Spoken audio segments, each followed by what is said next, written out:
सीताराम पदाम्बुजो मधुर युन्मानसं लीयते सीताराम गुणावली निशिदिवा युज्जीवया ईयते। सीताराम विचित्ररूपमनिशं यश्चक्षुषोर्भूषणं सीताराम सुनाम धाम निरतं तं सद्गुरुं संभजे। नीलाम्बुजश्यामलकोमलाङ्गं सीतासमारोपितवामभागं पाणौ महासायकचारुचपं नमामि रामं रघुवंशनाथम्। यत्र यत्र रघुनाथकीर्तनं तत्र तत्र कृतमस्तकाञ्जलिं वाष्पवारि परिपूर्णलोचनं मारुतिं नमत राक्षसान्तकं। वाञ्छाकल्पतरुभ्यश्च कृपासिन्धुभ्येव च पतितानां पावनेभ्यो श्रीवैष्णवेभ्यो नमो नमः। भक्ति भगवन्त गुरु चतुर्नाम वपु एक, इनके पदवंदन किए नासत विघ्न। हरिजु आय विराजिए कथा सुनहु इतिहास, तुम श्रोताया माल के तुम पद रज ममवास। तुम पीछे जो और हैं श्रोता हैं रस खान, तिनके सकल मनोरथ पुरवहु श्री भगवान। राधे राधे गोविंद गोविंद राधे।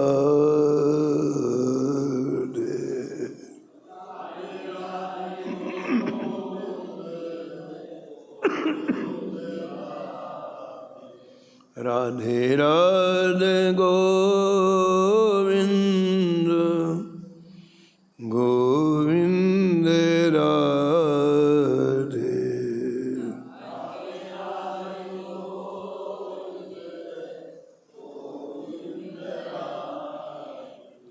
गोविंद राधे बोलो गोपाल राधे।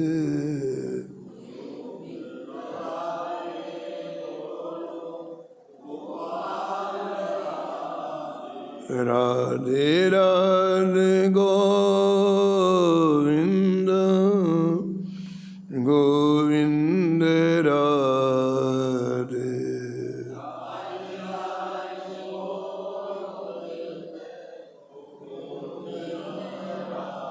राधे राधे गोविंद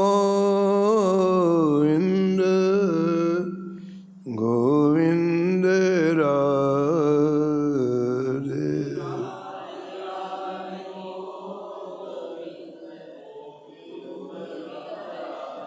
गोविंद राधे बोलो गोपाल राधे।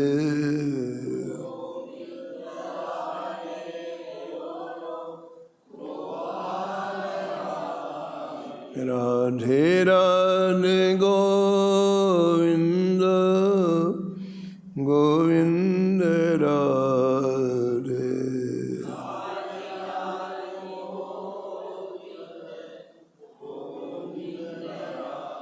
राधे राधे गोविंद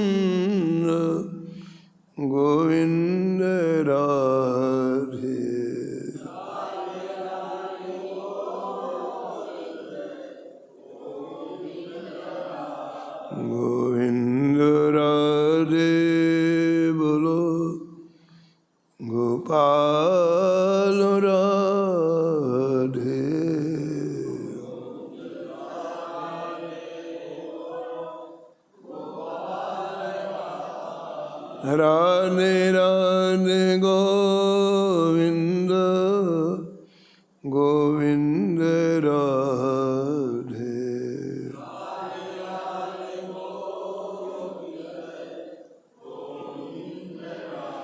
राधे राधे गोविंद गोविंद राधे।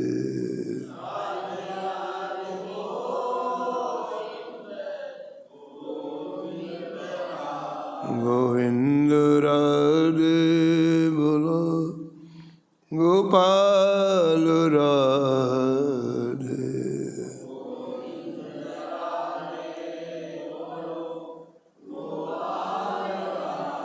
राधे राधे गोविंद गोविंद राधे।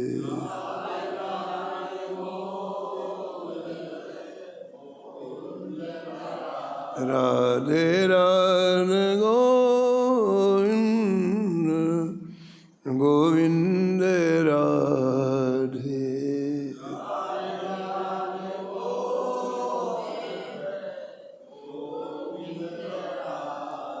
श्री जानकी वल्लभ लाल की, श्री बांके बिहारी लाल की, श्री मंगल मूर्ति हनुमान जी महाराज की, सपरिकर श्री भक्तमाल जी की, सब संत भगवान की, श्री स्वामी अग्रदास जी महाराज, श्री नाभाजी महाराज की, श्री प्रियादास जी महाराज की, श्री वृंदावन धाम की, श्री राधा वल्लभ लाल की, श्री गिरिराज जी महाराज की, श्री यमुने महारानी की, श्री रामनाम महाराज की, श्री महाराज जी की।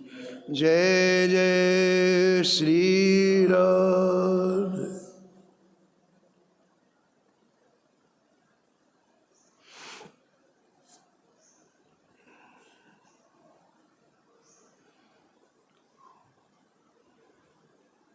तिलक धाम पर काम को,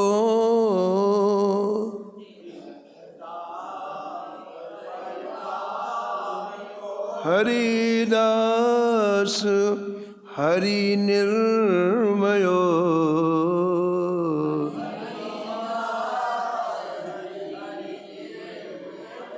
शरणागत को शिविर दान दधीच टेको बलि,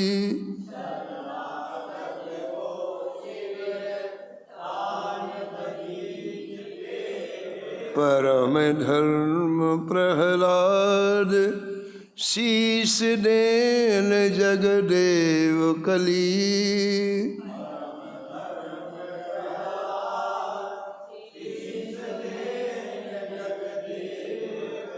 भीकावत बानेत भक्त पुण्य धर्म धुरंधर,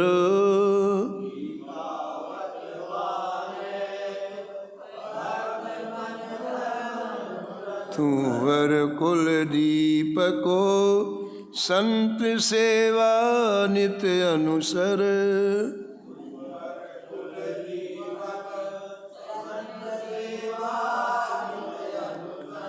पार्थ पीठ अचरज कौन, पार्थ पीठ सकल जगत में जस लियो,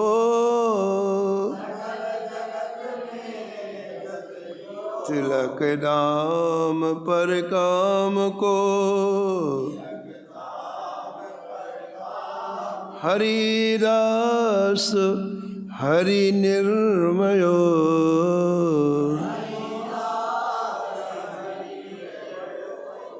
प्रातः स्मरणी परम वंदनीय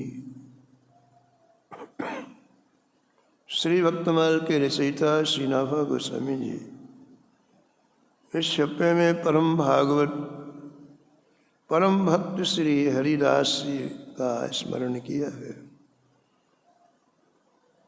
और निष्कर्ष के रूप में कहते हैं कि वैष्णव के इस दिव्य वेश को की महिमा को प्रकट करने के लिए श्री ठाकुर जी ने श्री हरिदास जी को इस धराधाम में भेजा। हरि निर्मयो, यानी हरि ने इनको प्रकट किया, ऐसा नाभाजी महाराज कहते।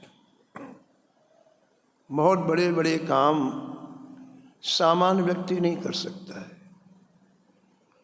बड़े काम करने के लिए क्षमता बहुत चाहिए।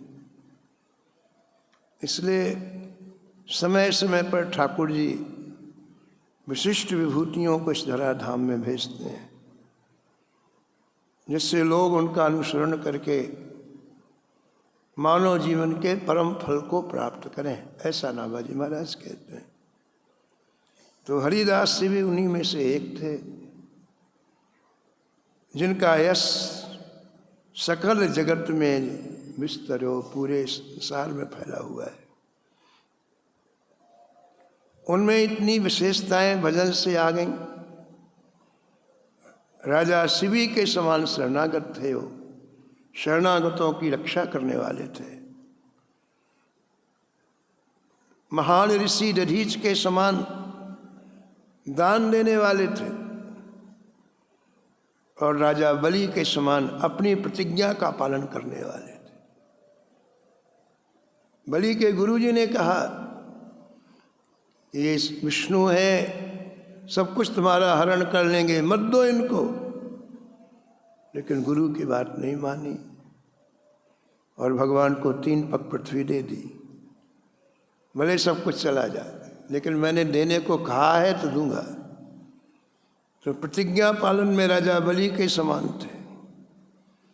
और विशेषता बतलाते हैं नाभाजी महाराज हरिदास जी की, पूरे जीवन परम धर्म का पालन किया। जैसे भागवत जी में प्रहलाद जी का चरित्र आया है, प्रहलाद जी ने सामान्य धर्म का पालन नहीं किया, परम धर्म का पालन किया। माता पिता की आज्ञा का पालन करना सामान्य धर्म है। हम जहाँ हमने जन्म लिया है वहाँ में कर्तव्य का पालन करना होता है, सामान्य धर्म। लेकिन सर्वं त्यक्त्वा हरिं भजेत, सब कुछ छोड़ करके श्री हरि का भजन करना ये परम धर्म है। और इसलिए प्रहलाद जी ने पिता की आज्ञा नहीं मानी, परम धर्म का पालन किया है। भरत जी ने कैकेयी की बात नहीं मानी, माँ है कैकेयी की बात नहीं मानी, परम धर्म का पालन किया।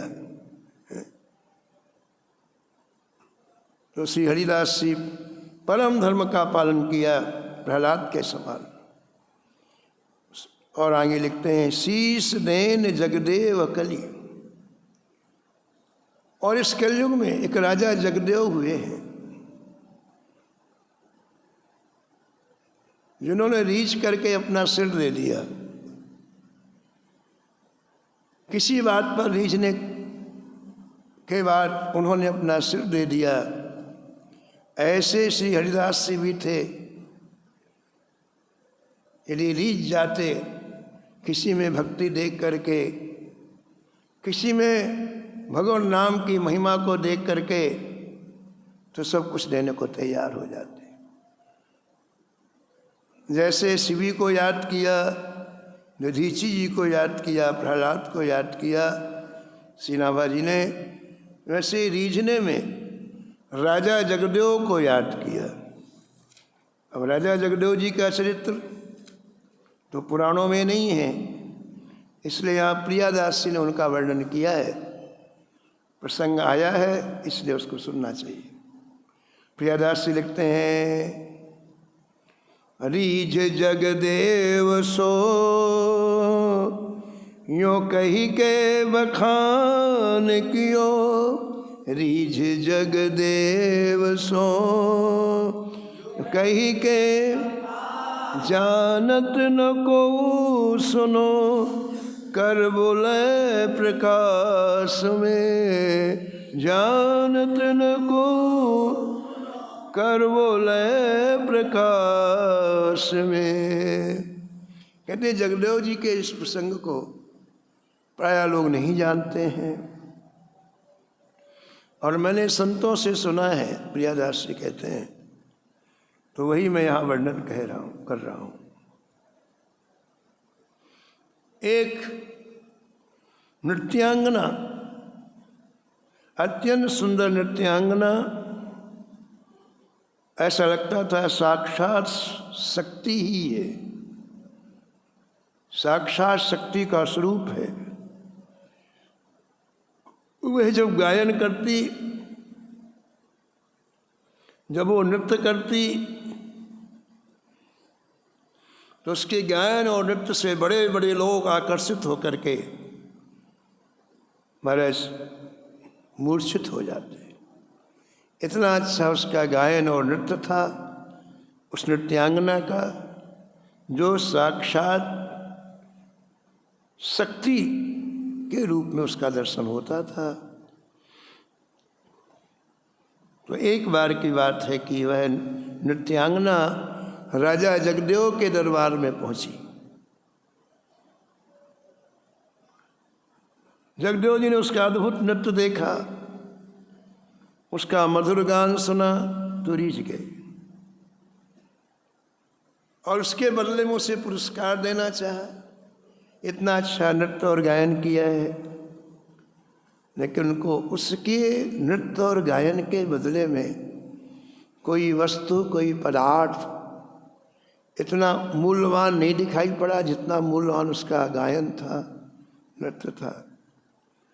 तो जगदेव जी ने उसको बुला के कहा कि तुम्हारे इस नृत्य और गायन पर रीझ कर मैं अपना सिर तुम्हें दे रहा हूँ। ये सिर तुम्हारा हुआ, तुम जब चाहो उसे ले सकती हो। महाराज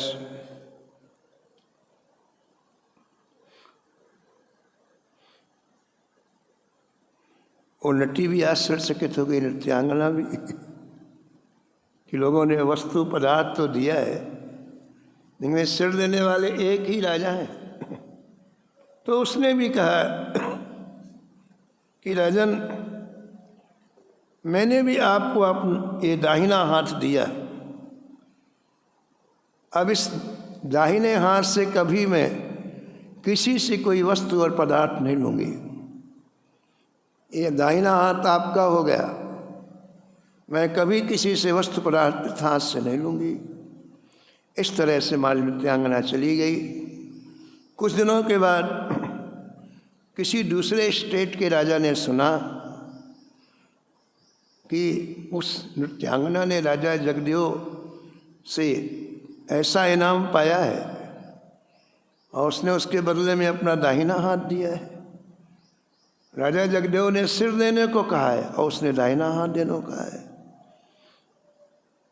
तो उस राजा ने सोचा कि मैं इस नृत्यांगना को बुला करके, नृत्य करा करके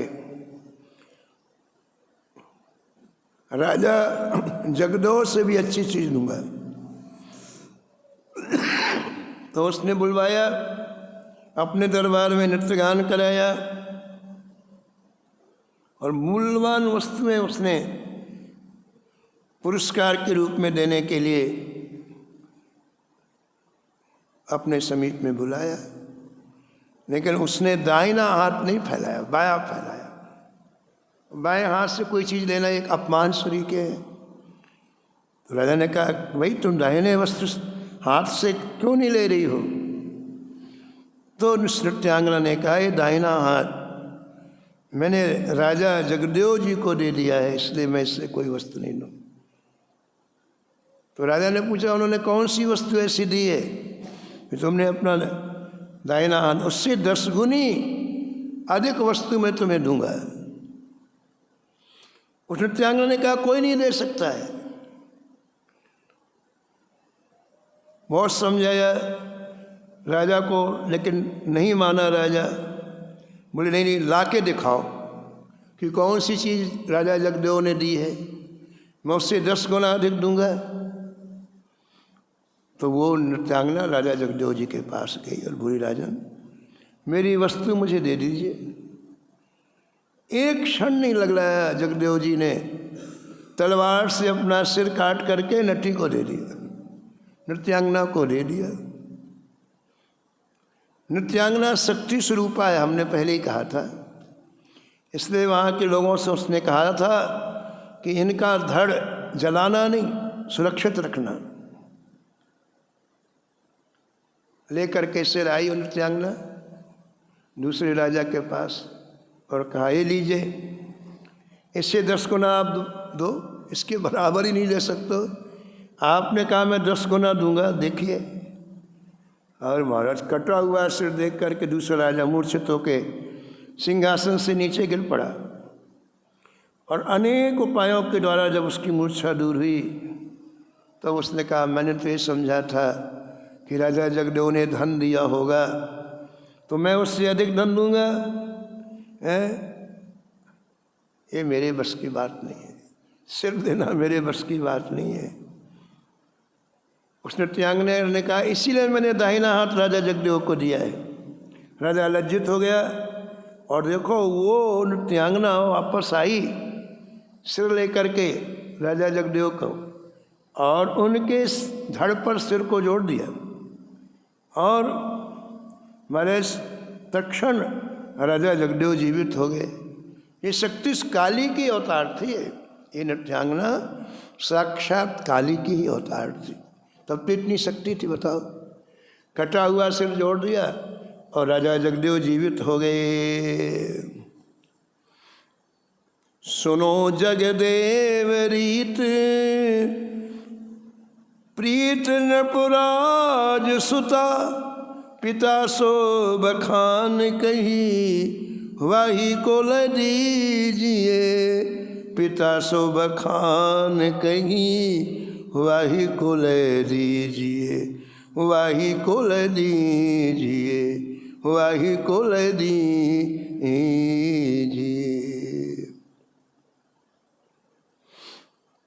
उस समय जो बादशाह था वो मुसलमान था। पूरे भारत के जितने राजा थे अलग अलग स्टेट के, वो बादशाह के अधीन रहते थे। अपने राज्य में, अपने स्टेट में भले उनका स्वतंत्र राज्य था, लेकिन बादशाह जब बुलाए आना पड़ता था और बादशाह की आज्ञा मानना होता था। तो बादशाह की एक बेटी थी, लड़की थी, युवा थी। उसने सुना कि भाई राजा इतना रिजवार की अपना सिर काट के दे देते हैं, तो वो बड़ी आकर्षित हुई। वो राजा की कन्या बड़ी आकर्षित हुई और उसने पिताजी से कहा, पिताजी मेरा विवाह आप राजा जगदेव जी के साथ करा दीजिए।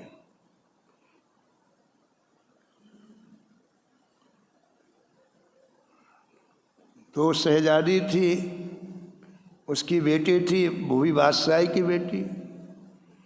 तो बादशाह ने जगदेव जी को बुलाया और कहा, देखो मेरी बेटी तुमसे विवाह करना चाहती है, इसलिए तुम विवाह की अनुमति दो।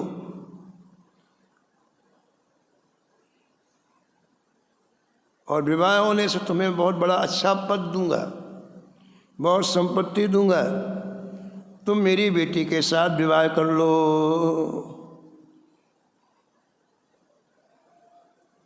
अब जगदेव जी को देखो आप, जगदेव जी की अपनी निष्ठा है, जगदेव जी का अपना स्वभाव है। जगदेव जी प्रलोभन में नहीं आए, स्पष्ट मना कर दिया कि मैं किसी भी स्थिति में विवाह नहीं करूँगा। अब वो बेटी का मामला था, बादशाह बार बार आग्रह कर रहा है, लेकिन उन्होंने हर बार मना कर दिया। अब वो बादशाह है, इसलिए उसको गुस्सा आ गया। तुरंत आदेश दे दिया, जल्लादों को बुलाया, बोले ले जाओ इसे मार डालो। इसे ले जाओ और मार डालो। तो बस जल्लाद आए, पकड़ के ले जाने लग गए। तो उस बादशाह की बेटी ने देखा तो रोक करके कहा, इनको मत मारो, क्योंकि मेरा इनसे प्रेम हो गया है, इन्हें मेरे सामने लाओ, मैं समझाऊंगी। तो उस राजकन्या के सामने जगदेव जी को लाया गया, लेकिन जगदेव जी ने आंख भी उठाकर उसको नहीं देखा। वो सामने खड़ी रही, बड़ा प्रयास किया, लेकिन इन्होंने देखा ही नहीं। बात करने की तो बात ही छोड़ दो, बहुत कोशिश की।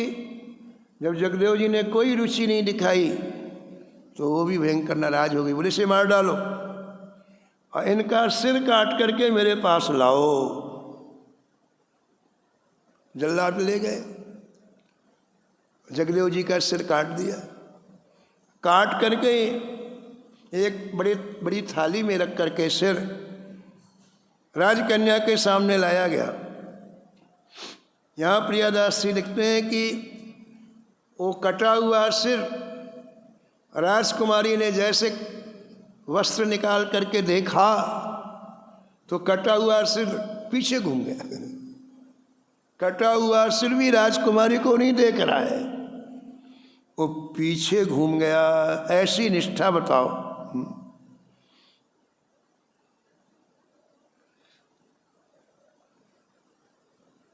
ऐसी निष्ठा उनकी, ऐसी निष्ठा देख करके अब राजकुमारी को बड़ा पश्चाताप हुआ कि ऐसे राजा को मैंने मरवा दिया, लेकिन जो होना था वो तो हो गया। ऐसा भी वर्णन मिलता है कि उसने पता लगाया उस नृत्यांगना का, वो नृत्यांगना कौन सी है जिसने सिर जोड़ दिया था इनका। तो फिर उसका पता लगाया गया और पता लगा करके वो सिर लेकर के गई वो नृत्यांगना, और श्री राजा जगदेव के धड़ से उसने जोड़ दिया और वो पुनः जीवित हो गए। ऐसा भी वर्णन ग्रंथों में मिलता है। ऐसे निष्ठावान थे जगदेव जी, इसलिए जगदेव जी के समान श्री परम भक्त हरिदास जी थे, जिसके ऊपर रीझ जाए सब कुछ देने को तैयार हो।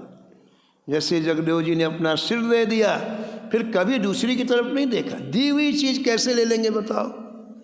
सिर उन्होंने दे दिया, फिर दूसरे को कैसे अपना सिर दें। अपनी प्रतिज्ञा का पालन मरने के बाद भी किया। सिर से धरारा हो जाना मृत्यु है, लेकिन फिर भी वो उस राजकन्या की तरफ न देख करके अपना सिर घुमा लिया, इधर देखने लग गए।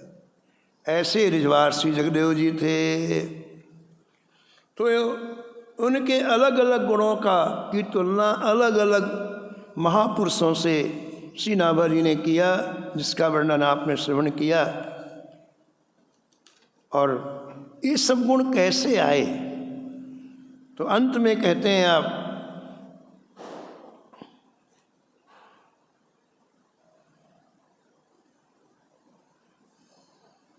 निष्ठा रिझवार रीत कीनी विस्तार यह, निष्ठा रिझवार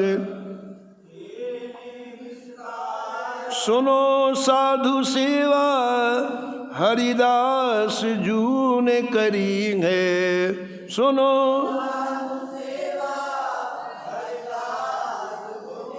श्री हरिदास जी ने संत सेवा की महाराज, प्रारंभ से लेके अंत तक सेवा की। और सेवा में भी अलग अलग स्थिति है, अलग अलग स्तर है सेवा करने का, है ना। कई लोग धन खर्च करके सेवा कर देते हैं बस, कई लोग स्वयं सेवा में लगते हैं, संत सेवा में स्वयं लगते हैं। हनुमान टेकरी वाले महाराज जी थे, श्री अधिकारी जी महाराज, उनकी 95 वर्ष की आयु हो गई, फिर भी वो रसोई में जाना नहीं भूलते थे।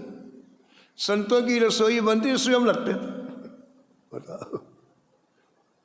इतने संत थे उससे मतलब नहीं है, स्वयं लगते रसोई में, उनकी रुचि स्वयं। तो संत सेवा का स्तर अलग अलग है।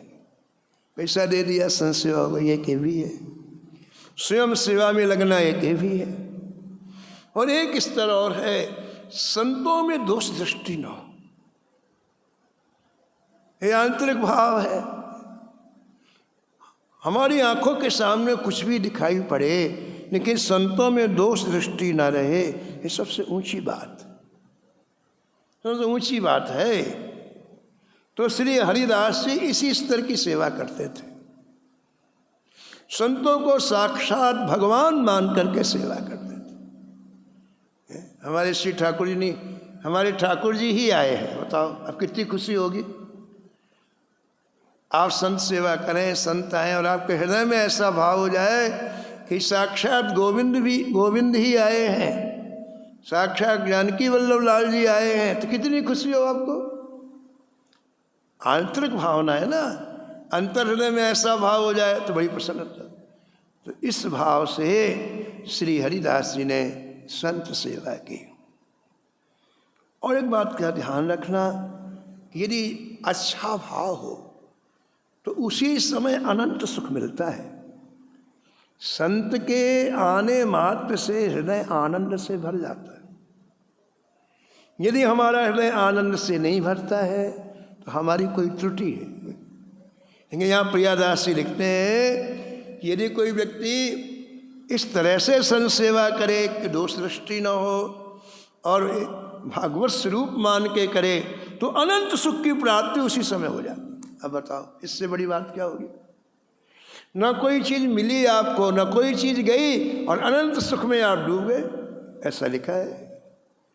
तो कैसी संत सेवा करते थे हरिदास जी। परदान संत सो है देते हैं अनंत सुख, परदान संत सो है रहो सुख जान भक्त सुतासित धरी है।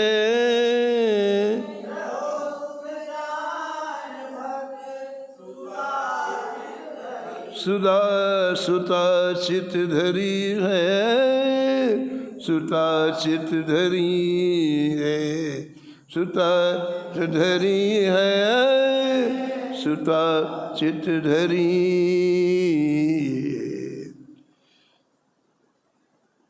अब भगवान ही आए तो भगवान से क्या पर्दा करना कि तुम अंदर नहीं जा सकते हो, बाहर नहीं जा सकते हो। भगवान आए तो भगवान सब जगह जाएंगे।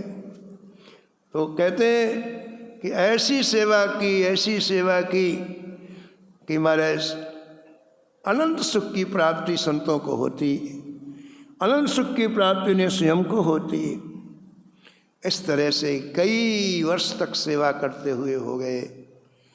तब ठाकुर जी इनकी परीक्षा लेने के लिए आए। ठाकुर जी आते परीक्षा लेने के लिए।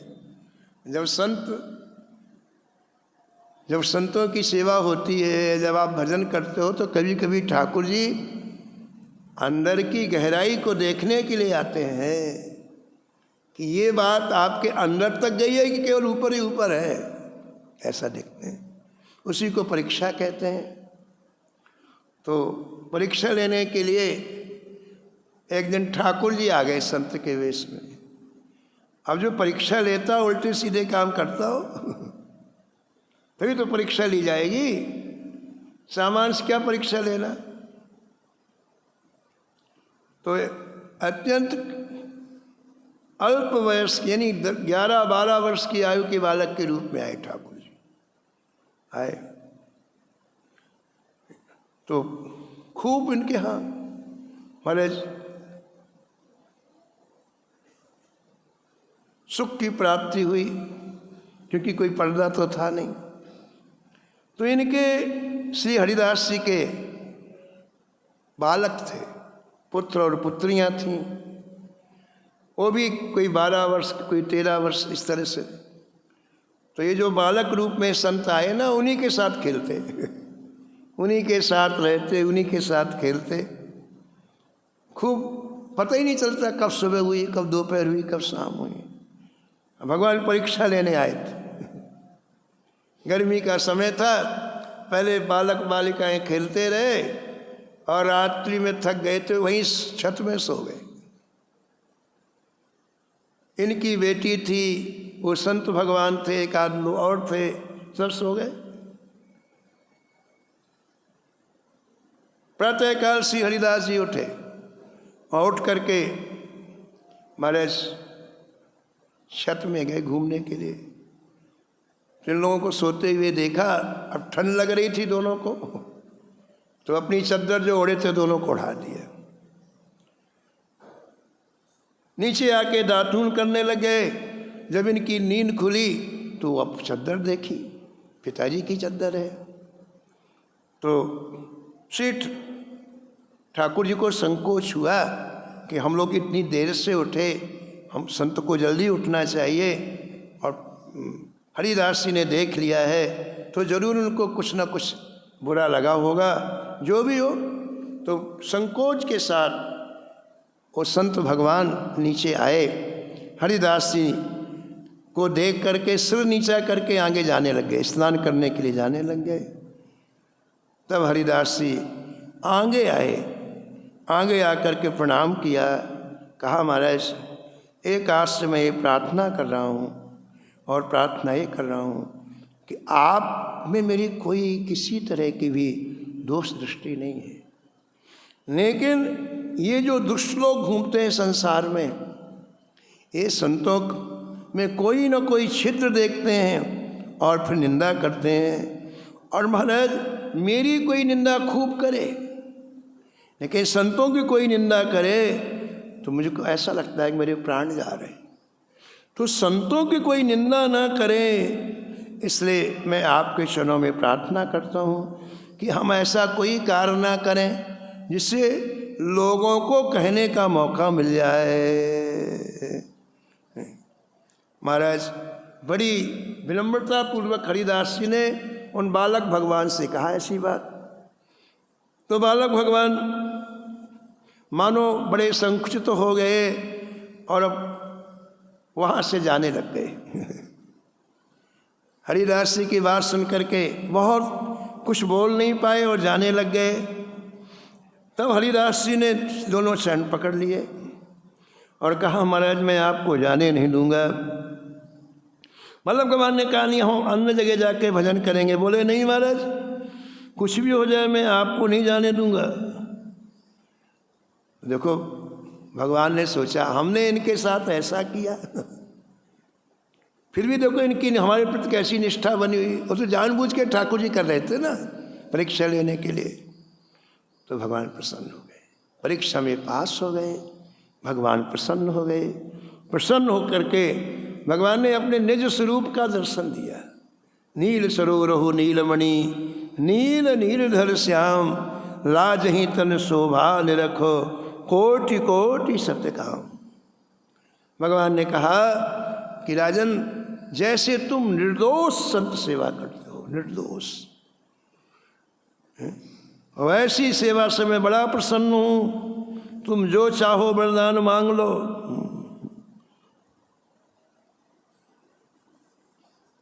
तो हरिदास जी ने क्या कहा महाराज मैं यही वरदान मांगता हूँ, जैसे बालक बन के आप आए थे ना वैसी बालक बन जाओ और मेरे घर से कभी मत जाओ। उसी बालक रूप में आप हमेशा रहो, मैं आपका दर्शन करूं, बस मुझे और कुछ नहीं चाहिए। भगवान ने स्वीकार कर लिया। और देखो संत सेवा के प्रभाव से भगवान बालक रूप में हमेशा उनके घर में रहे। तो ये जो इनमें विशेषता दिखलाई पड़ी ये संत सेवा, ये कहना चाहे।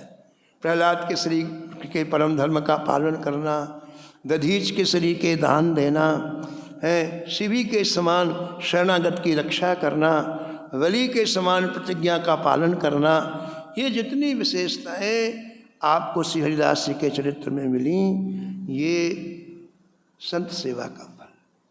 जब तक संत सेवा नहीं करेंगे तब तक हृदय परिष्कृत नहीं होगा। आपको जो चाहिए भजन से मिल जाएगा, लेकिन हृदय का परिष्कृतीकरण तो संतों के अनुग्रह से होता है, संतों की कृपा से। इसलिए भक्तमाली में संत सेवा में ज़्यादा बल दिया गया, बहुत बल दिया है। आपके पास जो ऊर्जा है, आपके पास जो शक्ति है, आपके पास जो साधन है, उससे संत सेवा। कोई जरूरी नहीं है कि आपके पास बहुत प्रचुर साधन हो तब, नहीं, जितना है उससे करो आप। हमारे यहाँ तो आश्चर्य की बात लिखी हुई है, आश्चर्य की बात। राका बाका थे दोनों, पंढरपुर में रहते थे,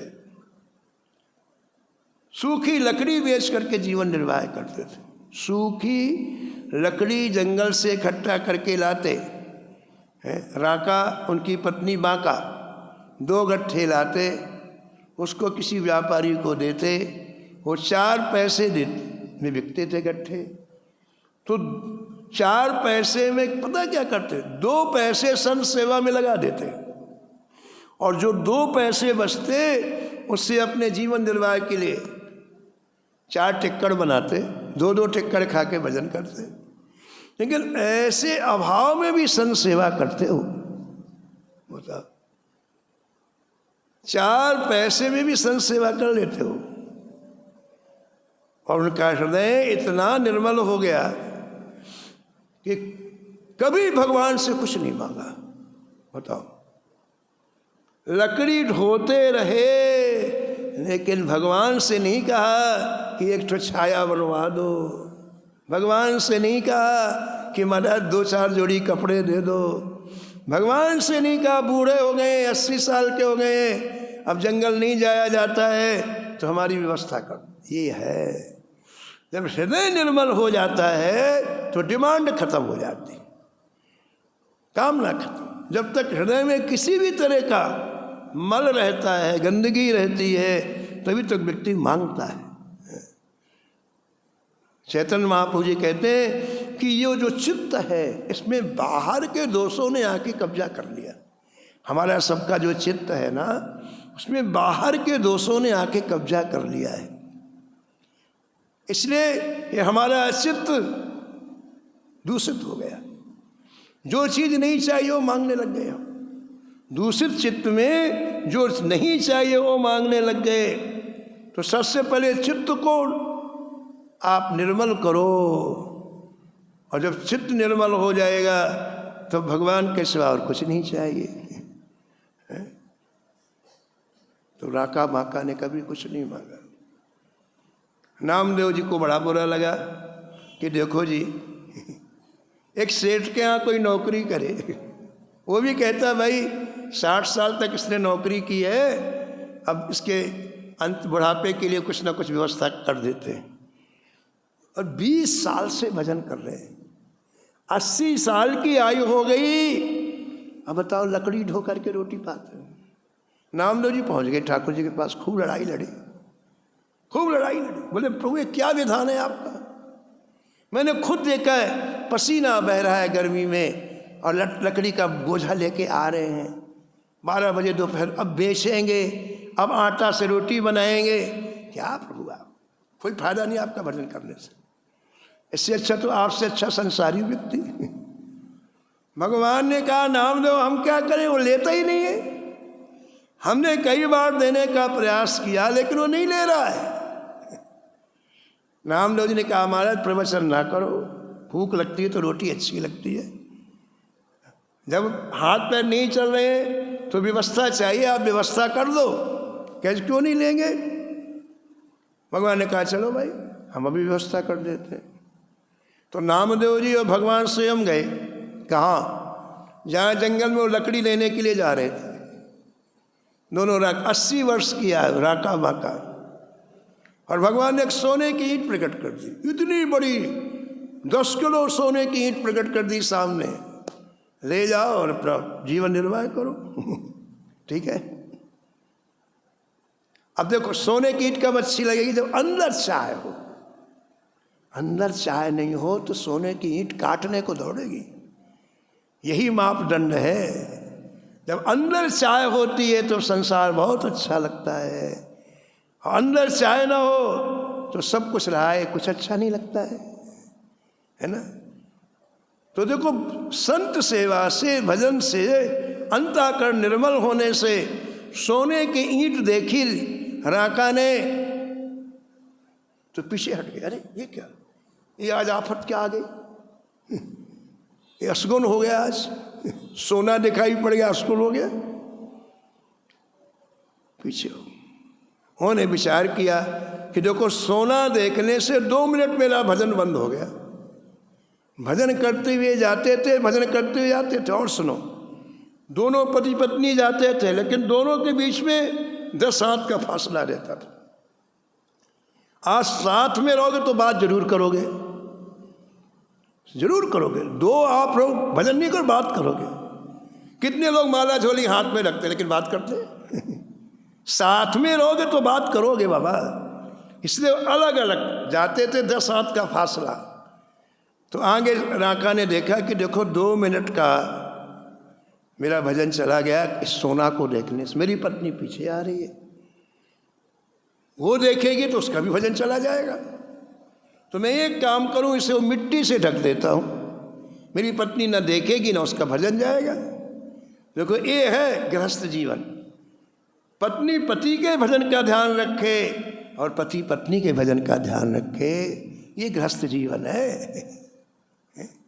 गृहस्थ गृहस्थ चिल्लाते हैं और भजन कोई करता ही नहीं, क्या का गृहस्थ। पत्नी पति के भजन का ध्यान रखे और पति पत्नी के गृहस्थ जीवन हमारे भक्तमाल में लिखा है। तो राका ने मिट्टी उठाई और मिट्टी उठा के डालने लग गए सोने की ईंट में। तो पीछे से पत्नी बांका आ गई, बोले भजन क्यों छोड़ा? आई दो, क्यों छोड़ा भजन? पत्नी कह रही पति से। तो राका जी ने कह दिया कि ये सोने की ईंट देखकर मेरे मन में आया कि तुम्हारी दृष्टि इसमें पड़ जाएगी और स्त्रियों को सोने से विशेष लगाव होता है, तो भजन छूट जाएगा। तो मैं मिट्टी डाल रहा था कि ईंट ना दिखाई पड़े तुम्हें। पत्नी क्या बोली? बोली, पति देव, इतने दिन तुम्हें भजन करते हो गए, अभी सोना चांदी दिमाग में घुसा हुआ है? ये देखो, किसका भजन आगे है? राका का भजन आगे है कि बांका का? बांका का। राका को तो पता चल रहा है कि ये सोना है, चांदी है, और बांका कह रही है कि इतने दिन भजन करते हुए हो गए, अभी तुम्हारी बुद्धि से सोना चांदी नहीं गया? अरे अभी मिट्टी है, ये ज्यादा पीली मिट्टी है, और जो तुम डालो कम में पीली मिट्टी। मिट्टी में मिट्टी क्या डालो? चलो माला उठाओ और भजन करो। राका अपनी पत्नी के चरणों में साष्टांग प्रणाम किया और कहा, भजन तो दोनों ने किया लेकिन बाजी तुमने मार दिया। भजन तो दोनों ने किया लेकिन बाजी तुमने नहीं लिया सोने की, आगे चले गए। भगवान ने कहा, देखो नामदेव, तुम कहते हो कुछ देते नहीं हो, और हमने इतना प्रयास किया। चले गए तो भगवान का पता नहीं आज क्या मन था, आज तो इनको कुछ ना कुछ देना है। तो भगवान उनके घर में पहुंच गए, राका बांका के सीधे पहुंच गए। अभी लकड़ी बेच करके जैसे आए, देखा ठाकुर जी बैठे हैं। ठाकुर जी को प्रणाम किया। ठाकुर जी ने कहा, सुनो राका बांका, आज हम तुमको कुछ ना कुछ दे करके ही जाएंगे, मांगो। आज मांगना पड़ेगा। लो, एक हालत यहाँ तो 4 माला की और 40 चीज़ें मांगते हैं ठाकुर जी से, बस 4 माला में 40 चीज़ें। और एक ये भी जीवन है कि जबरदस्ती ठाकुर जी दे रहे, हमको नहीं चाहिए। ठाकुर जी अगर अड़ गए कि आज मांगना पड़ेगा, आज हम देंगे। महाराज जी कहते थे, मथुरादास जी महाराज, कि जो कभी नहीं मांगता उसको इतना भार हो जाता है कि जैसे बहुत बड़ा पहाड़ सिर के ऊपर किसी ने रख दिया। जब उससे कहा जाता मांगो, जो कभी नहीं मांगता उसको ऐसा लगता बहुत बड़ा पहाड़ सिर के ऊपर रख दिया। तो राका घबरा गए, क्या मांगू ठाकुर जी से? और ठाकुर जी बोले, मांगना पड़ेगा।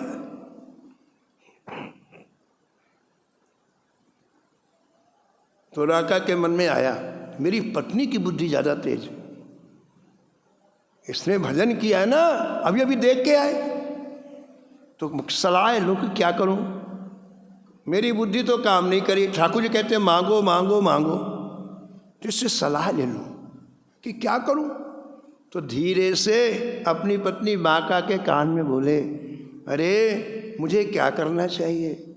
ठाकुर जी बार बार कहते हैं मांगो मांगो मांगो, मुझे क्या करना चाहिए।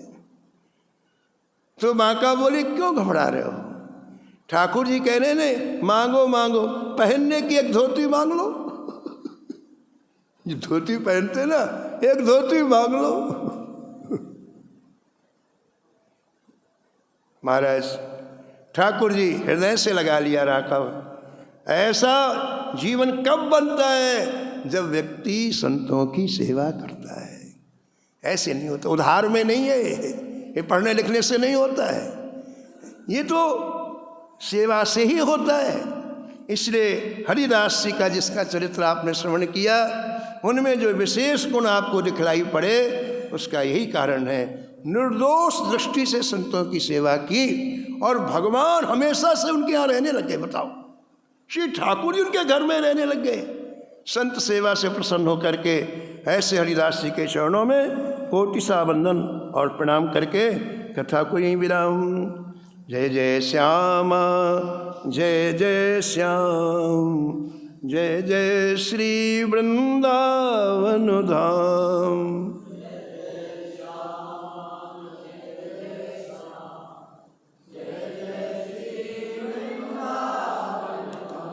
नमो नमो श्री भक्त सुमल, नमो नमो श्री भक्त सुमल।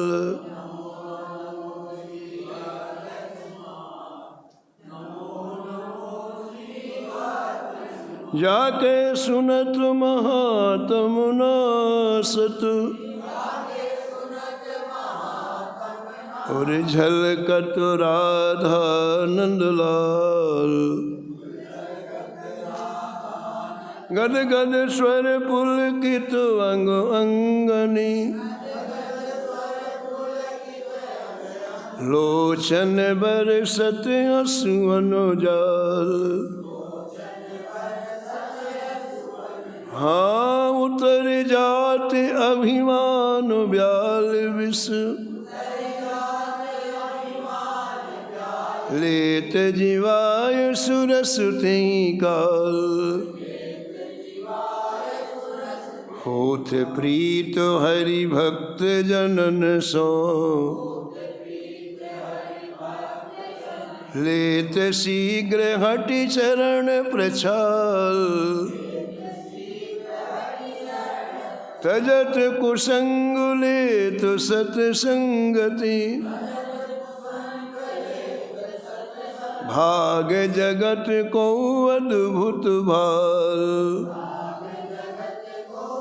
निशिवासर सोवत अनुजागत, रोम रोम हुए करत निहाल। श्री अग्र नारायण दास प्रिया प्रिय, प्रगति जीवन रसिक रसाल। नमो नमो श्री भक्त सुमाल, नमो नमो श्री भक्त सुमाल। सीताराम सीताराम सीताराम जय सीताराम। हाँ राधे श्याम राधे श्याम राधे श्याम जय राधे श्याम। सीताराम सीताराम सीताराम जय सीताराम।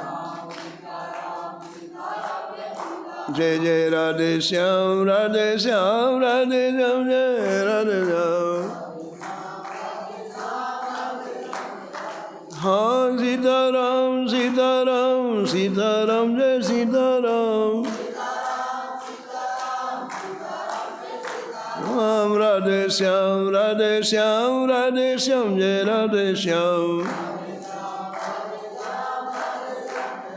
जय जय सीताराम सीताराम सीताराम जय सीताराम। हाँ राधे श्याम राधे श्याम राधे श्याम जय राधे श्याम। श्री जानकी वल्लभ लाल की। श्री मंगल